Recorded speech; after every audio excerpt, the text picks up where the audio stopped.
الله أكبر الله أكبر بسم الله الرحمن الرحيم. السلام علیکم دوستو، ویڈیو دیکھنے سے پہلے ہمارے اس چینل کو سبسکرائب کر لیں اور نیچے موجود بیل آئیکن کو ضرور کلک کر لیں تاکہ ہماری ویڈیوز باقاعدگی سے آپ کے پاس پہنچ.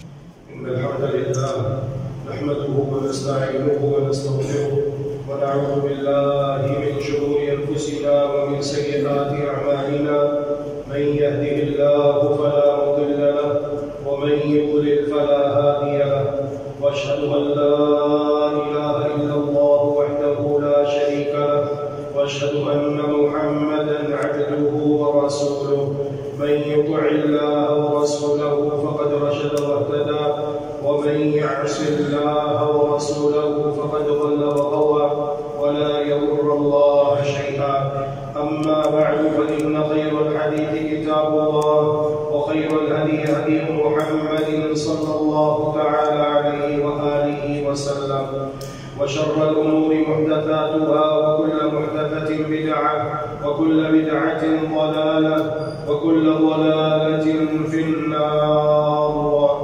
اللهم صل على محمد وعلى آل محمد كما صليت على إبراهيم وعلى آل إبراهيم إنك حميد مجيد. اللهم بارك على محمد وعلى آل محمد كما باركت على إبراهيم وعلى آل إبراهيم إنك حميد مجيد. يا أيها الذين آمنوا اتقوا الله حق تقاته ولا تموتن إلا وأنتم مسلمون. يا أيها الناس اتقوا ربكم الذي خلقكم من نفس واحدة وخلق منها زوجها وبث منهما رجالا كثيرا ونساء واتقوا الله الذي تساءلون به والأرحام إن الله كان عليكم رقيبا.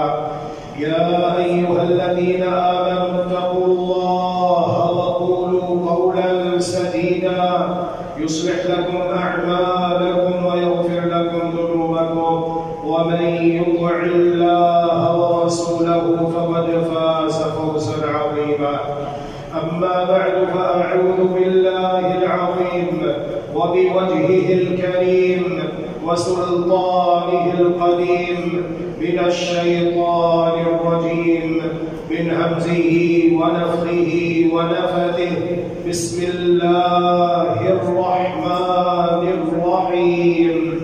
ليس بأمانيكم ولا أماني أهل الكتاب ليس بأمانيكم ولا أماني أهل الكتاب من يعمل سوءا يجز به ولا يجد له من دون الله وليا ولا نصيرا. ومن يعمل من الصالحات من ذكر أو أنثى وهو مؤمن فأولئك يدخلون الجنة ولا يظلمون نقيرا. سبحانك لا علم لنا إلا ما علمتنا إنك أنت العليم الحكيم. رب اشرح لي صدري ويسر لي أمري واحلل عقدة من لساني يفقه قولي واجعل لي وزيرا من أهلي. اللهم أرنا الحق حقا وارزقنا اتباعه وأرنا الباطل باطلا وارزقنا اجتنابه برحمتك يا أرحم الراحمين. حضرات محترم، کوئی شخص یہ نہ سمجھے کہ دنیا کا کوئی عہدہ، دنیا کا کوئی منصب اسے بچا لے گا، کہ میں دنیا کی بڑی شخصیت ہوں، میرے پاس یہ عہدہ ہے، مال و دولت ہے، عزت، وجاہت، شہرت ہے، حکومت اور سلطنت ہے، عہدہ اور منصب ہے، امارت، سیادت اور قیادت ہے، ہرگز نہیں۔ فخر کونین رسول مقبول ہاشمی جناب محمد رسول اللہ صلی اللہ علیہ وآلہ وسلم جب نماز سے فارغ ہوتے تو یہ دعائیہ کلمات کہتے ہیں: اللہم لا مانع لما اعطیت ولا معطی لما منعت ولا ينفع ذا الجد منک الجد۔ اے اللہ، نہیں ہے روکنے والا اس چیز کے لیے جو آپ عطا کرنا چاہے، اور اگر آپ عطا نہ کریں تو کوئی وہ چیز عطا نہیں کر سکتا۔ وَلَا يَنْفَعُ بِالْجَدِّ مِنْكَ الْجَدِّ، اور کسی تمنگر کو اس کی تمنگری نفع نہیں پہنچائے گی۔ اللہ الجلال والاکرام، اللہ مالک الملک والعلام، اللہ ارحم الراحمین، اللہ احسن الخالقین، اللہ احکم الحاکمین کے ہاں انسان کو فائدہ پہنچانے والی چیز اگر کوئی ہے تو وہ ایمان اور عمل صالح ہے۔ سیدنا آدم علیہ السلام، پہلی فضیلت ان کے فضائل و خصائل میں، ان کے محامد و مناقب میں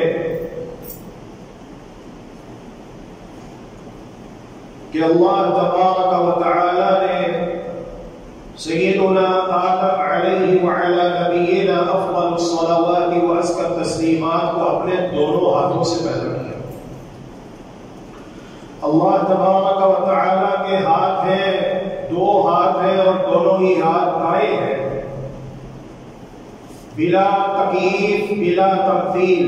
اس کی کیفیت ہم نہیں جانتے اور نہ ہم اس کے لیے مثال بیان کر سکتے ہیں، اس لیے کہ قرآن مجید نے ہمیں پابند کیا ہے کہ لیس کمثلہ شیء، اللہ کے مثل کوئی چیز نہیں ہے۔ قرآن مجید نے ہمیں پابند کیا ہے کہ فلا تضربوا للہ الامثال، اللہ کے لیے مثالیں بیان نہ کرو۔ اللہ رب العالمین کے دو ہاتھ ہیں اور دونوں ہی ہاتھ قائم ہیں، جیسے اللہ تبارک و تعالیٰ کی ذات کے لائق ہے اور اللہ سبحانہ و تعالیٰ کی شان کے شایع ہے۔ تو سیدنا آدم علیہ السلام کی پہلی فضیلت و منقبت یہ ہے کہ اللہ تبارک و تعالیٰ نے سیدنا آدم علیہ السلام کو اپنے دونوں ہاتھوں سے پیدا کیا۔ چنانچہ اللہ تبارک و تعالیٰ نے قرآن مقدس میں ارشاد فرمایا ہے: اعوذ باللہ من الشیطان الرجیم، بسم اللہ الرحمن الرحیم، خلقت بیدی، میں نے آدم کو اپنے دونوں ہاتھوں سے پیدا کیا۔ یہ پہلا اعزاز ہے، یہ پہلی امتیازی خصوصیت ہے کس کی؟ ابو البشر سیدنا آدم علیہ السلام کی۔ دوسرا اعزاز اور دوسری امتیازی خصوصیت اور دوسری فضیلت و منقبت سیدنا آدم علیہ السلام کی یہ ہے کہ اللہ تبارک و تعالی نے سیدنا آدم علیہ السلام کو مسجود ملائکہ ٹھہرایا۔ پیارے پیغمبر علیہ السلام شب معراج خانہ کعبہ سے بیت المقدس کی جانب روانہ ہوئے اور بیت المقدس سے عالم بالا کی جانب روانہ ہوئے۔ پہلے آسمان پہ تشریف لے گئے، پھر دوسرے آسمان پہ تشریف لے گئے، پھر تیسرے، پھر چوتھے، پھر پانچویں، پھر چھٹے اور پھر ساتویں۔ جب آپ ساتویں آسمان پر پہنچے تو پوری دنیا کا سینٹر مکہ مکرمہ میں واقع مسلمانوں کی عبادت گاہ کے عین اوپر ساتویں آسمان کے اوپر فرشتوں کی عبادت گاہ ہے۔ سیدنا ابراہیم خلیل الرحمن علیہ السلام نے جناب محمد کریم رحمت للعالمین صلی اللہ علیہ وآلہ وسلم کا استقبال کیا۔ اس موقع پر کئی اور باتیں بھی ہیں، لیکن جس بات کا تعلق ہمارے مضمون کے ساتھ ہے وہ یہ ہے کہ سیدنا ابراہیم علیہ السلام بیت معمور کے ساتھ ٹیک لگائے بیٹھے ہیں۔ جو زمین پر عبادت گاہ ہے مکہ مکرمہ میں اسے بیت اللہ شریف کہتے ہیں، خانہ کعبہ کہتے ہیں، مسجد حرام کہتے ہیں، اور یہ جو ساتویں آسمان کے اوپر فرشتوں کی عبادت گاہ ہے اسے بیت معمور کہتے ہیں۔ معمور یہ ہر وقت آباد رہتا ہے اور اس کی رونقیں دوبالا ہوتی ہیں، کبھی اس کی رونقیں بند نہیں پڑتی، ہر وقت یہاں پر عبادت کا تسلسل قائم رہتا ہے۔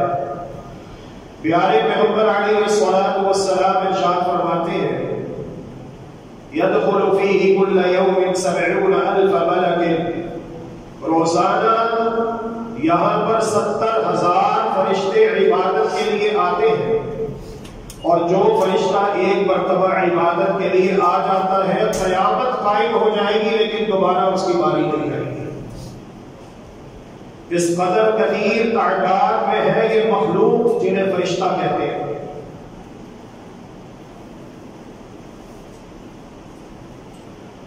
سیدنا آدم علیہ السلام کی دوسری فضیلت و منقبت، دوسری امتیازی خصوصیت کہ اللہ تبارک و تعالیٰ نے سیدنا آدم علیہ السلام کو مسجود ملائکہ ٹھہرایا۔ چنانچہ جتنے بھی فرشتے ہیں اللہ تبارک و تعالیٰ نے ان تمام فرشتوں کو حکم دیا اعوذ باللہ من الشیطان الرجیم بسم اللہ الرحمن الرحیم وَإِذْ قُلْنَا لِلْمَلَائِكَةِ اسْجُدُوا لِآدَمَ فَسَجَدُوا، تمام کے تمام فرشتے سربسجود ہو گئے، جھک گئے، سجدہ تعظیمی بجا لائے، جو کہ پہلے جائز تھا، لیکن شریعت محمدی میں، شریعت اسلامیہ میں یہ سجدہ اب فقط اللہ تبارک و تعالیٰ کے لیے ہے، اور اللہ تبارک و تعالیٰ کے سوا کسی اور کے لیے کرنا اسے حرام قرار دے دیا گیا ہے۔ چنانچہ جناب محمد رسول اللہ صلی اللہ علیہ وآلہ وسلم ارشاد فرماتے ہیں لو كنت آمرا أحدا أن يسجد لأحد لأمرت الملائكة أن تسجد لزوجها، اگر میں کسی کو حکم دیتا کہ وہ کسی کے احترام و تعظیم میں یہ سجدہ بجا لائے تو سب سے پہلے بیوی کو حکم دیتا کہ وہ اپنی خاوند کے لیے سجدہ کرے، لیکن یہ حرام ہے، تب جائز تھا اور حکم اللہ تبارک و تعالیٰ کا تھا۔ تو اللہ تبارک و تعالیٰ کے حکم پر تمام فرشتوں نے سیدنا آدم علیہ السلام کو سجدہ تعظیمی کیا، آپ کے اعزاز میں، اکرام میں، احترام میں، تعظیم میں جھک گئے، سر بسجود ہو گئے۔ سیدنا آدم علیہ السلام کی تیسری امتیازی شان اور تیسرا امتیازی وصف یہ ہے کہ اللہ احکم الحاکمین، اللہ ارحم الراحمین، اللہ ذو الجلال والاکرام، اللہ مالک الملک والعنان نے سیدنا آدم علیہ السلام کو بغیر کسی مشقت کے جنت میں اپنا پڑوس نصیب کیا اور کہا اعوذ باللہ من الشیطان الرجیم بسم اللہ الرحمن الرحیم وَقُلْنَا يَا آدَمُ اسْكُنْ أَنْتَ وَزَوْجُكَ الْجَنَّةَ وَكُلَا مِنْهَا رَغَدًا حَيْثُ شِئْتُمَا، اے آدم و حوا تم دونوں، آدم تم اور تمہاری بیوی تم دونوں جنت میں رہو، جہاں سے تمہارا جی چاہے تم کھا سکتے ہو، لیکن ایک قانون بنا دیا اور وہ قانون یہ تھا کہ وَلَا تَقْرَبَا هَٰذِهِ الشَّجَرَةَ، اللہ کو علم وہ کون سا درخت تھا، لوگ بیان کرتے ہیں لیکن مجھے اس کی کوئی دلیل معلوم نہیں، بس یہی کہنا چاہیے کہ وہ ایک درخت تھا، کون سا تھا یہ اللہ تبارک و تعالیٰ زیادہ بہتر جانتے ہیں کہ وہ سیب کا تھا یا انگور کا تھا یا انار کا تھا، اللہ تبارک و تعالیٰ زیادہ بہتر جانتے ہیں، بس ایک درخت تھا، اللہ تبارک و تعالیٰ کہ جہاں سے چاہو کھا سکتے ہو لیکن اس درخت کے قریب نہ جانا، فتکونا من الظالمین، وگرنہ تم دونوں ظالموں میں سے ہو جاؤ گے۔ اس قانون الہی کی تہ میں پوشیدہ راز یہ ہے کہ یہاں یہ بات معلوم ہوتی ہے کہ سیدنا آدم و حوا علیہ السلام کا قیام جنت میں دائمی نہ تھا بلکہ عارضی اور وقتی تھا، اس لیے کہ جب جنت میں قیام دائمی ہوگا تو تب کوئی پابندی نہیں ہوگی، لیکن یہ پابندی اور اس قانون کا وضع کیا جانا یہ بتاتا ہے کہ یہ قیام دائمی نہ تھا بلکہ قیام عارضی تھا، وقتی تھا، کچھ وقت کے لیے تھا۔ سیدنا آدم و حوا علیہ السلام اس قانون الہی کی تعمیل کرتے ہوئے جنت میں رہتے رہے جب تک وہاں پر ان دونوں کا رہنا اللہ تبارک و تعالی کو منظور تھا۔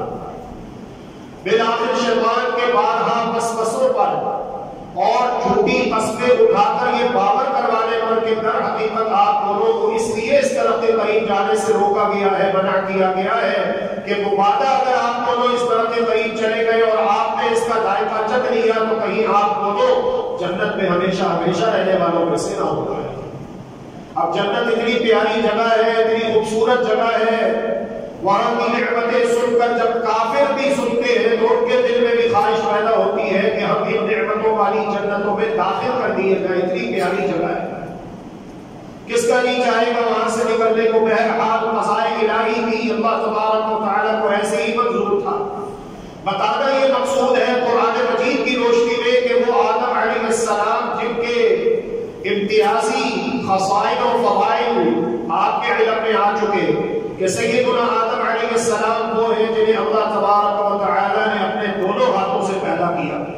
سیدنا آدم علیہ السلام وہ ہیں جنہیں اللہ تبارک و تعالی نے اتنا بڑا اعزاز دیا کہ تمام فرشتوں کو حکم دیا ان کے لیے جھک جانے کا اور ان کے اعزاز میں سجدہ تعظیمی بجا لانے کا۔ سیدنا آدم علیہ السلام کی فضیلت و منقبت یہ ہے کہ بغیر کسی محنت و مشقت کے اللہ تبارک و تعالی نے انہیں جنت میں داخل کر کے اپنا پڑوس دیا، لیکن یہی آدم و حوا علیہ السلام جب اس درخت کے قریب چلے جاتے ہیں اور اس کا ذائقہ چکھ لیتے ہیں تو اللہ تبارک و تعالی نے نہ صرف یہ کہ جنت کا نورانی لباس واپس لے لیا بلکہ جنت سے دونوں کو نکال دیا اور زمین پر بھیج دیا، اور آج ہم ان کی اولاد دنیا میں زمین کے اوپر موجود ہے۔ لہذا کوئی انسان یہ نہ سمجھے کہ میں کوئی دنیا کی بڑی شخصیت ہوں، میرے پاس حکومت ہے، میرے پاس سلطنت ہے، میرے پاس دنیا کا فلاں عہدہ ہے، میرے پاس دنیا کا فلاں منصب ہے، میرے پاس اتنا مال ہے، ثروت ہے، وجاہت ہے، شہرت ہے، عزت ہے، سیادت ہے، قیادت ہے، عمارت ہے، تو شاید یہ چیزیں مجھے اللہ کے ہاں بچا لیں گی، اللہ کی پکڑ سے چھڑا لیں گی۔ اللہ کے پیارے رسول صلی اللہ علیہ وآلہ وسلم نے صاف بیان کر دیا اور قرآن مجید نے بھی جا بجا اس نظریے کی اور اس فکر اور سوچ کی ترغیب کی ہے۔ وَلَا يَنْفَعُ ذَا الْجَدِّ مِنْكَ الْجَدِّ، کسی تمنگر کو اس کی تمنگری اللہ سبحانہ و تعالیٰ کے یہاں کوئی فائدہ نہیں پہنچا سکتی۔ تو دنیا و آخرت میں نجات کا دار و مدار، نجات، کامیابی، اس جسم کو جہنم کی آگ سے بچانا، اللہ کو راضی کر کے جنت میں چلے جانا، ان تمام باتوں کا دار و مدار اللہ کے بندوں، اللہ کی بندیوں ذاتی خواہشات کے اوپر مبنی نہیں ہے۔ ذاتی خواہشات، ذاتی جذبات، ذاتی آرزویں، ذاتی خیالات، افکار و نظریات جو ایک انسان خود سے قائم کر لیتا ہے، اس کے اوپر دار و مدار نہیں ہے، بلکہ دنیا و آخرت میں نجات، کامیابی، سرخروئی، اللہ کی رضامندی، جہنم کی آگ سے نجات اور جنت الفردوس کا داخلہ، یہ ایمان اور عمل صالح کے اوپر قائم ہے۔ کس کے اوپر قائم ہے؟ ایمان اور عمل صالح کے اوپر، اللہ تبارک و تعالی کی اطاعت اور اللہ کے پیارے رسول صلی اللہ علیہ وآلہ وسلم کی غیر مشروط اتباع تابعداری اور پیروی کے اوپر منحصر ہے۔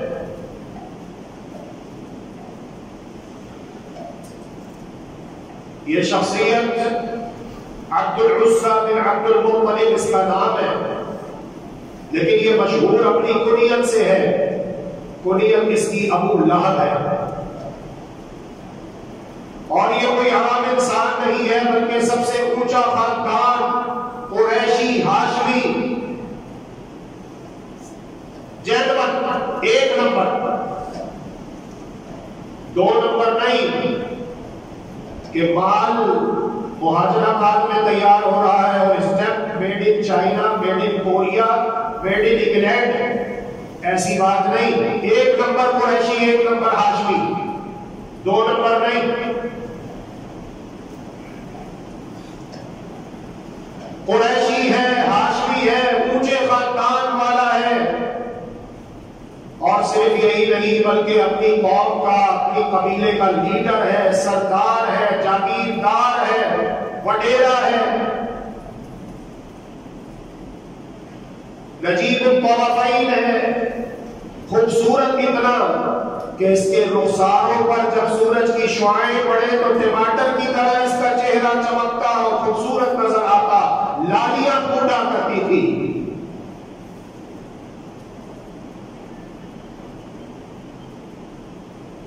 قریشی ہے، ہاشمی ہے، نجیب الطرفین ہے، اپنی قوم کا، قبیلے کا لیڈر اور سردار ہے، اور سب سے بڑھ کر تمام نبی اور رسولوں کے امام اور سردار، سید الاولین والآخرین، سید الانبیاء والمرسلین، خاتم النبیین، خاتم المعصومین، سیرت میں اکمل، صورت میں اجمل، اسراء و معراج سے مشرف ہونے والے، جن کے کھٹکھٹانے پر جنت کے دروازے کھولے جائیں گے اور آپ سے پہلے جنت کا دروازہ کسی کے لیے نہیں کھولا جائے گا، فخر کونین، رسول مقبول ہاشمی، رحمت دو عالم، جناب محمد رسول اللہ صلی اللہ علیہ وآلہ وسلم کا سگا چاچا ہے۔ چاچا کہتے ہیں والد کے بھائی کو، سگا چاچا ہے ابو لہب۔ پیارے پیغمبر علیہ الصلوۃ والسلام نے نعرہ لگایا، کوہ صفا پہ قوم جمع ہو جاتی ہے، پیارے پیغمبر علیہ الصلوۃ والسلام اللہ کا پیغام، دعوت توحید ان کے سامنے رکھتے ہوئے کہتے ہیں، یا ایھا الناس، اے لوگوں، قولوا لا الہ الا اللہ تفلحوا تملکوا العرب والعجم، تم لا الہ الا اللہ کا اقرار کر دو، کامیاب ہو جاؤ گے، عرب و عجم کی سلطنت حکومتیں تمہارے قدموں میں لاڈھیر کر دی جائے گی۔ آج تم ایک علاقے کی حکومت اور سلطنت کے پیچھے آپس میں ایک دوسرے کا خون بہاتے ہو، لیکن جب تم لا الہ الا اللہ محمد رسول اللہ صلی اللہ علیہ وسلم کا اقرار کرو گے، اس کے تقاضے پورے کرو گے، اللہ رب العالمین نہ صرف عرب کی حکومتیں اور سلطنتیں بلکہ عرب اور عجم کی حکومتیں اور سلطنتیں تمہارے قدموں میں ڈھیر کر دے گا۔ جانتے ہیں سب سے پہلے جس نے مخالفت کی وہ کون تھا؟ اپنا سگا چاچا ابو لہب۔ کیا کہتا ہے؟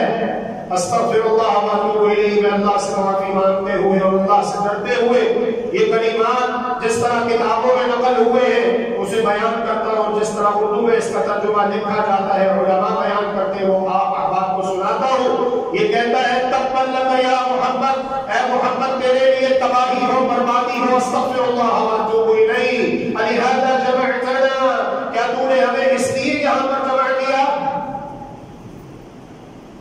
آگے آگے پیارے پیغمبر علیہ الصلوۃ والسلام ہے اور پیچھے پیچھے یہ داڑھی والا بابا ہے، پتھر مار رہا ہے، اپنا سگا چاچا ہے، قوم کو کہتا ہے اس کی باتوں میں نہ آنا، یہ مذہبی منافرت پھیلا رہا ہے، یہ فرقہ واریت پھیلا رہا ہے، یہ لوگوں کو آپس میں لڑا رہا ہے، یہ انتشار پھیلا رہا ہے، یہ ماں بیٹے کے درمیان لڑائیاں ڈلوا رہا ہے، یہ قوم میں جدائیاں پیدا کروا رہا ہے، یہ بھائی بھائی کو دشمن بنا رہا ہے،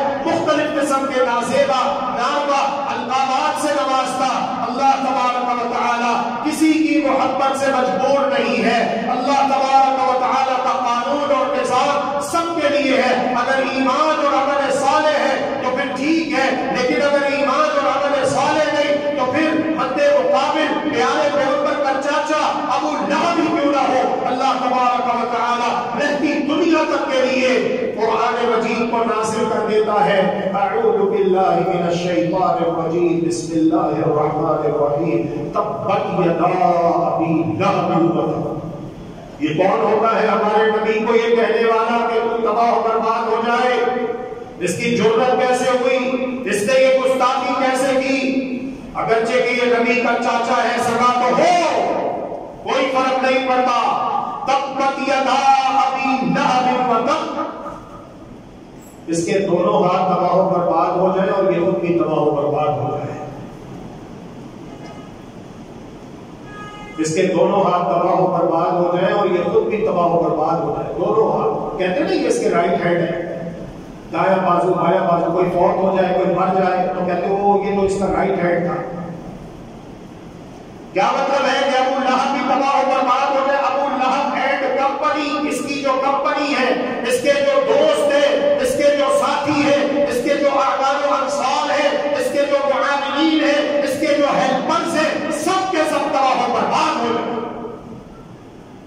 اس کی جرأت کیسے ہوئی ہے کہتے ہیں ما اغنى عنه ماله وما كسب. اس کا مال اس کے کچھ کام نہیں آئے.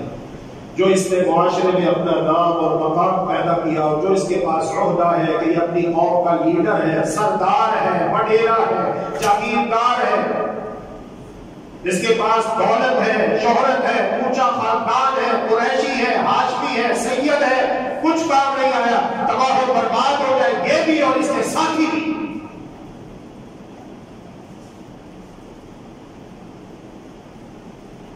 اللہ کو کوئی ضرورت نہیں ہے ایسے لوگوں کی. اللہ کے نزدیک اگر ویلیو ہے تو ایمان اور عمل صالح کی ہے، خواہ اسے قبول کرنے والا کوئی غریب سے غریب انسان کیوں نہ ہو، جس کے پاس سر چھپانے کے لیے جھوپڑی بھی نہ ہو، جس کے پاس سطر چھپانے کے لیے، بدن ڈھانکنے کے لیے صحیح طریقے کا مکمل لباس بھی نہ ہو، پھٹے پرانے کپڑے پہنتا ہو، دنیا کی آسائشیں نہ ہو، لیکن اس کے پاس اصل دولت ہے جو کہ ایمان کی دولت ہے.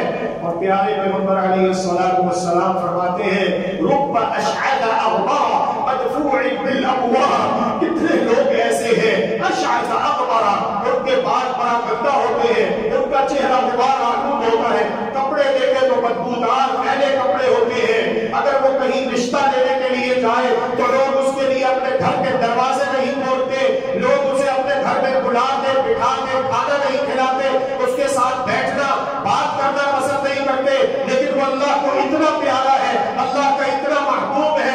لو اقسم علی اللہ لأبرہ. اگر یہ درویش اللہ پر کوئی قسم اٹھا لے تو اللہ تعالیٰ اس کی قسم کی لاج رکھتے ہوئے اس کی قسم کو ضرور پورا کر دیتا ہے، کیونکہ اس کے پاس ایمان ہے، اس کے پاس عمل صالح ہے. غور نہیں کرتے یہ کون ہے؟ چھوٹا قد، موٹا ناک، سیاہ رنگت، موٹے ہونٹ، موٹا ناک، چھوٹا قد، سیاہ رنگت، سیاہ فام، حبشی غلام، امیہ بن خلف، دوپہر کے وقت تپتی دھوپ میں گردن میں رسیاں ڈال کر کھجور کی اوباش لڑکوں کے حوالے کر دیا کرتا. وہ اسے مکہ کی گلیوں میں گھسیٹ رہے ہیں، تماشا بنا رہے ہیں، اس کا ہنس رہے ہیں، اس پر مذاق اڑا رہے ہیں. لیکن اس کی زبان پر ایک ہی بات ہے، ایک ہی نعرہ ہے، اللہ احد، اللہ احد، اللہ احد. اللہ ایک ہے، اللہ ایک ہے، اللہ ایک ہے. لبیک اللہم لبیک، لبیک لا شریک لک لبیک، ان الحمد والنعمت لک والملک لا شریک لک. میں یہاں تک کہوں گا، اس سے آگے نہیں کہتا جو کہ مشرکین مکہ کہا کرتے تھے الا شریکا تملکہ وما ملک. میں یہ نہیں کہتا. میں یہ کہتا ہوں کہ اللہ کا کوئی شریک ہی نہیں. وہ کہا کرتے تھے ہاں اللہ کے ایسے شریک ہیں جن کے اپنے اختیار میں تو کچھ نہیں، سارا کچھ اللہ کے اختیار میں ہے، لیکن یہ ہمیں اللہ سے لے کے دیتے ہیں. اللہ ہم سے بہت دور ہے، یہ اللہ سے بہت قریب ہے، ہماری ان کے آگے ان کی اللہ کے آگے. میں یہ نہیں کہتا یہ جرم ہے اس کا، بس ابتدائی اسلام میں آزمائش کا دور تھا تب کے یہ واقعات تھا. بعد میں جب طاقت و قوت کا ہتھیار میسر ہوتا ہے تو اللہ تبارک و تعالیٰ فرماتے ہیں وَرَأَيْتَ النَّاسَ يَدْخُلُونَ فِي دِينِ اللَّهِ أَفْوَاجًا. تم دیکھو گے کہ اللہ کے دین میں لوگ فوج در فوج داخل ہو رہے ہیں. پھر ان کفار و مشرکین کو منافقین کو پنپنے کا موقع نہ مل سکا. پھر اللہ تبارک و تعالیٰ نے ان کے دلوں میں ایسا رعب اور دبدبہ پیدا کر دیا کہ مبہوت ہو کے رہ گئے.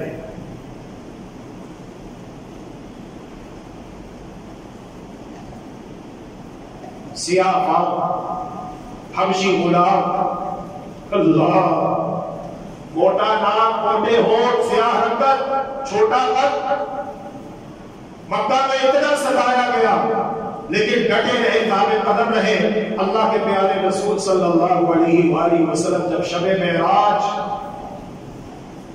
بیت اللہ شریف سے بیت المقدس سے عالم بالا کی سیر کے لیے روانہ ہوئے اور واپس تشریف لائے. صبح کا وقت ہے، اپنے ساتھیوں کے ساتھ بیٹھے ہوئے، گفتگو ہو رہی ہے، اپنے اصحاب کو بتا رہے ہیں. گفتگو کے دوران پیارے پیغمبر علیہ الصلوۃ والسلام نے بلال رضی اللہ تعالی عنہ کو دیکھ کر مسکراتے ہوئے کہا بلال قریب آؤ، انی سمعت خشخشۃ علیک فی الجنہ. جب میں جنت میں چل رہا تھا تو میں نے اپنے آگے آگے تمہارے قدموں کی آہٹ اور آواز سنی. بتاؤ حدثنی بأرجع عمل عملتہ فی الاسلام، تم نے اسلام قبول کرنے کے بعد ایسا کون سا عمل کیا ہے کہ جس کی بنا پہ تمہیں امید ہو کہ انشاءاللہ اللہ کے فضل و رحمت سے مجھے یہ مقام عالی اس عمل کی برکت سے اللہ کی رحمت سے حاصل ہو. چلتے زمین پہ ہے، چلنے کی آواز اللہ کی جنتوں میں گونجتی سنائی دے رہی ہے. ایک طرف پیارے پیغمبر علیہ السلام کا سگا چاچا ہے ابو لہب قریشی سید ہاشمی نجیب الطرفین، لیکن ایمان نہیں، عمل صالح نہیں، اللہ اور اس کے رسول کی اطاعت نہیں، تو نتیجہ کیا نکلتا ہے؟ تبت یدا ابی لہب وتب. ابو لہب کے دونوں ہاتھ تباہ و برباد ہو جائے، اس کے سارے ساتھی، حواری، اعوان، انصار، معاونین تباہ و برباد ہو جائے، یہ خود بھی تباہ و برباد ہو جائے. بعض لوگ سمجھتے ہیں کہ ایک انگلی کی وجہ سے، ایک انگلی سے اس کو شہد ملتا ہے، دودھ ملتا ہے، شربت آتا ہے ایک انگلی سے اس کو، کہ وہ لوٹی جس نے آ کر پیارے نبی محمد صلی اللہ علیہ وآلہ وسلم کی پیدائش کی خوشخبری سنائی تھی، اس نے انگلی کے اشارے کے ساتھ اسے آزاد کر دیا. تو اس لوٹی کا نام فوریبہ تھا. اور یہ خواب جنہوں نے دیکھا اور بیان کیا وہ حالت کفر میں دیکھا، اور کافر کا خواب حجت نہیں ہوتا. اسلام لانے سے پہلے کی بات انہوں نے بیان کی ہے تو کہ حجت نہیں ہے، اس سے کوئی مسئلہ ایسا ثابت نہیں ہوتا. پھر اور کیجیے، اللہ تبارک و تعالیٰ قرآن مقدس میں اعلان کرے کہ تبت یدا ابی لہب وتب، ابو لہب کے دونوں ہاتھ تباہ و برباد ہو جائے. اور کوئی یہ کہے کہ نہیں ایک انگلی سے شربت آ رہا ہے، دودھ آ رہا ہے، اس کو کیسی بات ہے؟ عقل کے بھی خلاف ہے، قرآن کے بھی خلاف ہے، ایسی کوئی بات نہیں ہے. میلاد منانا، میلاد کہتے ہیں اس جگہ کو جہاں پر پیارے نبی محمد صلی اللہ علیہ وآلہ وسلم کی پیدائش ہوئی، اور سب اس کو مانتے ہیں. کس نے انکار کیا؟ اصل بات تو یہ ہے جو پیارے پیغمبر علیہ السلام کی نبوت کی 23 سالہ زندگی ہے اس کو پڑھا جائے، اس کو سمجھا جائے، اس کا علم اور معرفت حاصل کی جائے، اور اس میں پیارے نبی محمد صلی اللہ علیہ وآلہ وسلم کی اتباع، اقتداء اور پیروی کی جائے.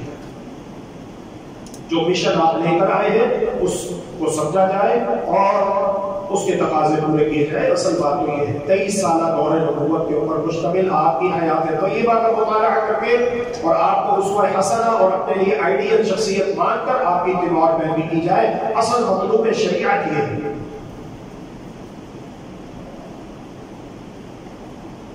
ما أغنى عنه ماله وما كسب سيصلى نارا ذات لهب. نہ اس کا مال اس کے کام آیا، نہ اس کی شہرت اس کے کام آئی. سیصلی نارا ذات لہب، عن قریب یہ جہنم کی بھڑکتی ہوئی شعلے برساتی ہوئی آگ میں داخل کیا جائے گا، استغفر اللہ۔ اور فرمایا کہ صرف یہی نہیں، وہ مراد وہ اس کی بیوی بھی اس کے ساتھ ہوگی۔ حمالۃ الحطب، یہ وہی ہے جو لکڑیاں اٹھا کر لایا کرتی تھی اور پیارے پیغمبر علیہ الصلوۃ والسلام جہاں سے گزرتے تو آپ کے راستے میں کانٹے بچھا دیا کرتی تھی۔ دونوں میاں بیوی جائیں گے جہنم، استغفر اللہ، فی جیدہا حبل من مسد، لوگوں کو بھڑکاتی تھی، جہاں بیٹھتی اسلام کے خلاف زہر اگلتی، جہاں بیٹھتی لوگوں کو پیارے پیغمبر جناب محمد کریم رحمت للعالمین صلی اللہ علیہ وسلم کے خلاف برگلاتی، بھڑکاتی، اسلام کے خلاف، پیغمبر اسلام کے خلاف نفرت، عداوت، بغض، دشمنی کوٹ کوٹ کے بھرا ہوا تھا ان دونوں کے سینوں کے اندر۔ فی جیدہا حبل من مسد، مسد لوہے کو بھی کہتے ہیں، کھجور کی چھال کی رسی کو بھی کہتے ہیں۔ یہ جائے گی جس طرح اللہ تبارک و تعالی نے استغفر اللہ واتوب الیہ قرآن مجید فرقان حمید میں ایک اور مقام پر فرمایا ہے، 29ویں سپارے کی سورۃ الحاقہ، ثم فی سلسلۃ ذرعها 70 ذراعا فاسلکوہ، 70 گز لمبی زنجیر، 70 گز لمبی زنجیر، اس میں مجرم کو، جہنمی کو، دوزخی کو استغفر اللہ واتوب الیہ اچھی طرح سے پرو کے، باندھ کے، قابو کر کے فرشتے لے کے جائیں گے بھاگتے ہوئے جہنم میں، استغفر اللہ واتوب الیہ۔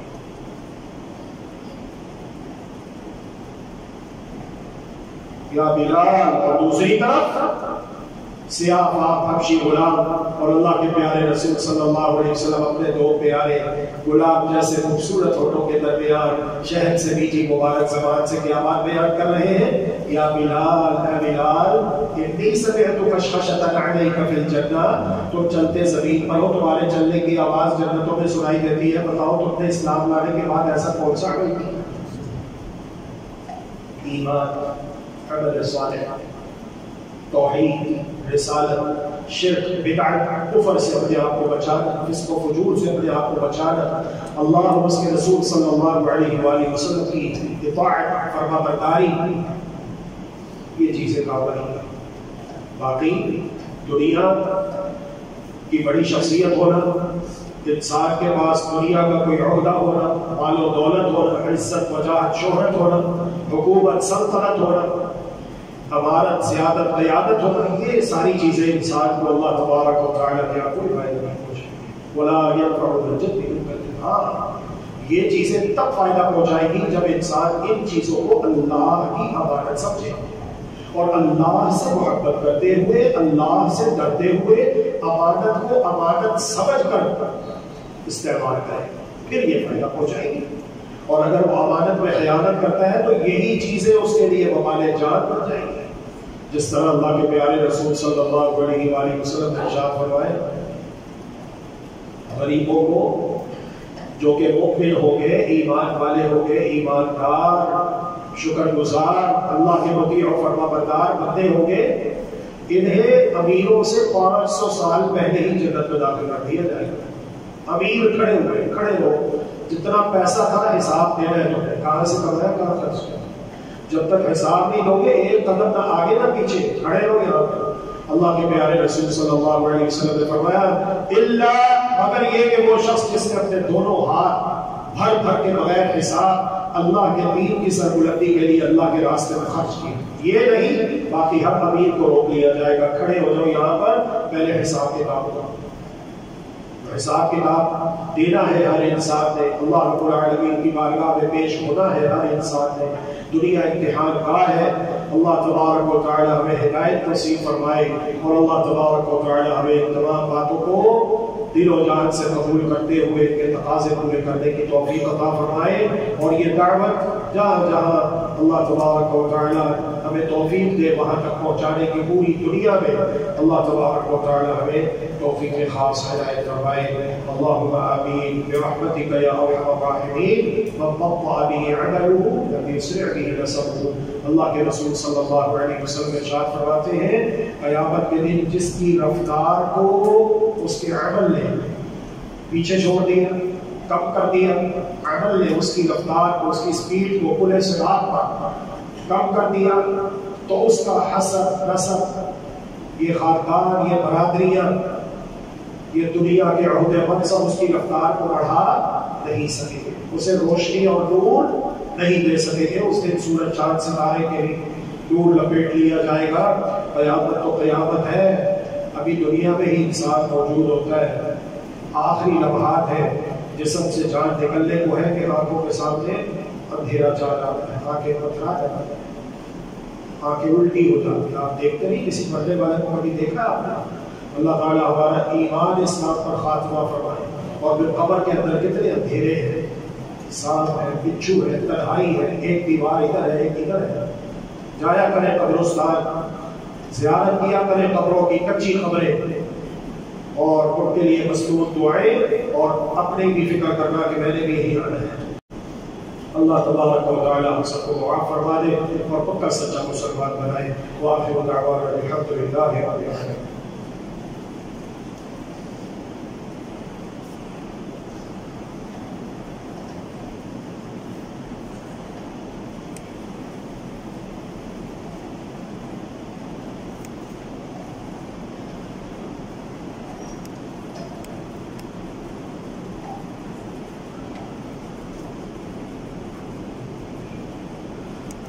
بسم اللہ الرحمن الرحیم، الحمد للہ والصلاة والسلام علی رسول اللہ وعلی آلہ وصحبہ وآلہ وبعد۔ پیارے پیغمبر علیہ الصلاۃ والسلام ارشاد فرماتے ہیں کہ لا تقوموا حتی ترونی، اس کے دو معنی ہیں۔ لا تقوموا اس وقت تک کھڑے نہ ہوا کرو، حتی ترونی یہاں تک کہ تم مجھے دیکھ لو۔ اس کا پہلا معنی یہ ہے کہ جب تک پیارے پیغمبر علیہ الصلاۃ والسلام اپنے حجرہ مبارکہ سے نکل کر باہر تشریف نہ لے آئے نماز پڑھانے کے لیے، اس وقت تک اپنی اپنی جگہ پر بیٹھے انتظار کرتے۔ اللہ کے پیارے رسول صلی اللہ علیہ وسلم فرماتے ہیں امام کو اللہ نے عزت دی ہے، تم اس سے پہلے رکوع نہیں کر سکتے۔ اگر تم رکوع میں ہو تو تم امام سے پہلے رکوع سے اپنا سر نہیں اٹھا سکتے۔ اگر کوئی کوشش کرے گا، اللہ کے پیارے رسول صلی اللہ علیہ وسلم فرماتے ہیں اسے ڈرنا چاہیے کہیں اللہ تعالیٰ اس کے سر کو گدھے کا سر نہ کر دے، اسے ڈرنا چاہیے کہیں اللہ تبارک و تعالیٰ اس کے چہرے کو گدھے کا چہرہ نہ بنا دے۔ استغفر اللہ۔ صحیح بخاری کے اندر ہے، یہ عزت دی اللہ نے امام کو۔ امام کو بھی چاہیے نمازیوں کے حقوق کا خیال رکھے، لیکن نمازیوں کو بھی چاہیے کہ وہ امام کے حقوق کا خیال رکھے۔ تو پہلے تو اس کا مطلب یہ ہے بیٹھے رہو اپنی جگہوں پر آرام سے سکون سے۔ ہاں، جب اللہ کے پیارے رسول صلی اللہ علیہ وسلم اپنے حجرہ مبارکہ سے تشریف لے آئے تو ہم نے دیکھ لیا کہ اللہ کے رسول صلی اللہ علیہ وآلہ وسلم آ رہے ہیں، تو اب کھڑے ہو جاؤ۔ دوسرا معنی یہ ہے کہ تم اقامت اس وقت تک نہ کہو جب تک مجھے دیکھنا ہے۔ یہ اللہ کے پیارے رسول صلی اللہ علیہ وسلم کی تعلیمات، ہمیں چاہیے کہ ہم اللہ اور اس کے رسول کی تعلیمات کے مطابق چلیں، اپنی خواہشات کے مطابق نہ چلیں۔ اور اس کی ابتدا سب سے پہلے اپنی ذات سے، اللہ کے گھر سے، اپنے گھر سے کریں، پھر اس کے بعد محلے داروں اور رشتہ داروں کو ہم دین کی دعوت اور تبلیغ دیں۔ تو بہت ساری باتیں ہیں جو ہمارے درمیان پائی جاتی ہے اور قابل اصلاح ہے۔ گفتگو کا مقصد اصلاح ہی ہوتا ہے، تو انشاءاللہ ہماری ضرور اصلاح ہوگی بإذن اللہ تعالی۔ پچھلے ہفتے بڑی گڑبڑ ہو گئی۔ میں نے آپ کو بتایا کہ آپ نے نماز ROI لکھنا ہے، دوستوں نے لکھا باہر نکل کے پریشان، میں جیسے ہی باہر نکل کہتے ہیں دیکھو جی اس میں کیا کیا آ رہا ہے۔ میں نے کہا اللہ کے بندو آپ بازار جاتے ہو؟ جی جاتے ہیں۔ آپ بازار جانے سے پہلے ایک لسٹ بناتے ہیں؟ جی بناتے ہیں۔ آپ سیدھا گئے، جو کچھ آپ نے لینا ہے لیا اور واپس آ گئے، نہ دائیں دیکھو نہ بائیں دیکھو۔ اسی طرح انٹرنیٹ کی دنیا ہے، اس پہ گند بھرا پڑا ہے، بے حیائی بھری پڑی ہے، لیکن اس کے فائدے بھی ہیں۔ تو آپ فائدے سمیٹے ادھر ادھر اپنا ذہن نہ لے کر جائیں، بچائیں۔ یہ سوچ ہونی چاہیے جس طرح آپ روزہ رکھتے ہیں تو روزے کی حالت میں آپ منہ میں پانی ڈالتے ہیں، دوپہر کا وقت ہے، گرمی ستا رہی ہے، چاہے تو خاموشی سے 2-4 قطرے حلق سے نیچے اتار لیں، کسی کو کیا پتا چلے گا؟ آپ کہتے ہو اللہ دیکھ رہا ہے، اللہ دیکھ رہا ہے، اللہ دیکھ رہا ہے، اللہ کی نافرمانی ہے، میں ایسا نہیں کر سکتا، آپ نہیں کریں گے۔ اسی طرح جب آپ کے ہاتھ میں موبائل ہے، کمرے میں آپ اکیلے نہیں ہیں، اللہ آپ کے ساتھ ہے، پھر اس کے بعد یہ آپ کے ہاتھ آپ کے ساتھ ہیں، آپ کی آنکھیں آپ کے ساتھ ہیں، قیامت کے دن گواہی دیں گے یا ہمارے حق میں ہمارے خلاف، پھر یہ فرشتے ہمارے ساتھ ہیں، ایک فرشتہ دائیں کر دے گا ایک بائیں کر دے گا، آپ اکیلے نہیں ہیں۔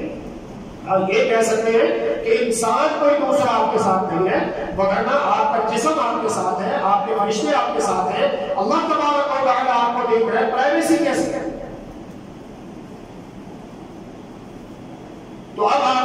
آسان حل بتا دیتا ہوں، اور میں نے جسے بھی بتایا اس نے دوبارہ شکایت کی کہ یوٹیوب کے اوپر آپ جائیں اور لکھیں نماز حافظ انس مدنی NAMAZ اسپیس حافظ HAFIZ اسپیس انس ANAS پھر اسپیس دیں اور پھر لکھیں مدنی MADNI، تو انشاءاللہ کوئی گڑبڑ نہیں ہوگی، کوئی غلط چیز آپ کے سامنے نہیں آئے گی۔ سب سے پہلے آپ کے پاس وہ فائدے آ جائیں گے، اس میں جس کے اوپر لکھا ہوا حی علی الفلاح اسے آپ اوپن کر لیجئے۔ 1 منٹ کی ویڈیو ہے وہ ایک ایسے شخص کی جو دونوں ٹانگوں سے معذور ہے، لیکن ہم دیکھتے ہیں کہ الحمدللہ وہ ایمان کا معذور نہیں ہے، ایمان اس کا بڑا تگڑا ہے، بڑا مضبوط ہے کہ جب اذان ہوتی ہے باوجود اس کے کہ اس کی دونوں ٹانگیں نہیں ہیں لیکن وہ پھر بھی گھسٹ کے اللہ کے گھر مسجد میں آتا ہے اور نماز پڑھتا ہے۔ تو اس کے اوپر یہ ویڈیو ہے 1 منٹ کی، آپ دیکھ بھی لیجئے گا، دوستوں کے ساتھ فیس بک پہ واٹس ایپ پہ اس کا لنک شیئر کیجئے گا